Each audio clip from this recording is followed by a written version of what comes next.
Hello, friends. I just did a blog about our Dodge Caravan that was totaled in a hailstorm, and I wanted to make an addendum to that story. Um, we had that car for probably another 4 or 5 years and drove it around with the dings and didn't worry about it too much because it was still a good car and it was practical for us with our little boy Ryan and two teenagers. But we had taken Ryan and a little friend of his, one of the neighbor girls, where we were on our way to the December parade of lights in Colorado Springs, and we were at a red light, and someone ran the red light and plowed right into us. Now, it didn't do a lot of damage, but it did significant damage to our bumper. And the poor kid that was driving the other car was all dressed up in a tuxedo, and his girlfriend was in a nice formal with a corsage on her wrist. And we felt really bad for him because he was just scared to death. He thought we were going to sue him. And so I thought, well, it's no big deal. Although I did have whiplash, but we had insurance, so I didn't worry too much about that. Well, then, about maybe a couple of years later, we decided that we wanted a nice traveling car because we took a lot of trips back to Nevada where my husband's family lived, and we wanted something more comfortable, so we bought a Cadillac.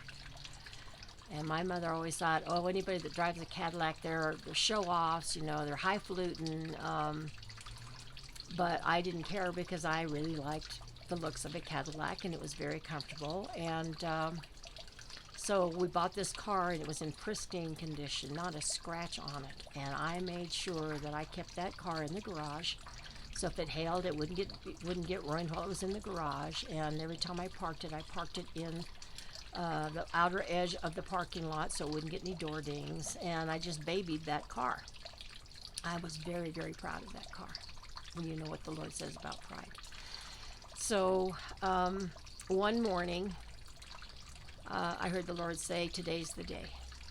And of course, I had no clue what that meant. I just thought, am I going to get a door ding today, Lord? So that day, I made sure that I continued to park it far enough away so nobody would ding the door and put scratches on that Cadillac. Because I just did everything I could that was possible to protect that Cadillac. Well, so that whole day passes and nothing's happened, and I'm thanking God. I was like, okay, we have no more things that we're doing at the mall or any place where a lot of cars are parked or whatever. We were on our way home. Well, we were sitting on a red light, and out of nowhere, someone ran into the back of us. He was from Mexico, didn't speak any English, and I guess the police gathered the information. He said something about he lost his brakes. So here you can imagine how disappointed I was when the Lord said today's the day. I didn't expect that situation since we'd already been in one rear-end collision at a red light. It's like, what are the chances of that happening again? And it just so happened it was right at the intersection where Station 10 was, where my husband had worked as a firefighter, and they came running out and to make sure that we were okay. And but I just think about how the Lord warned me, and I didn't take it seriously. I just thought, oh, a door ding, oh no, it's not going to happen on my watch.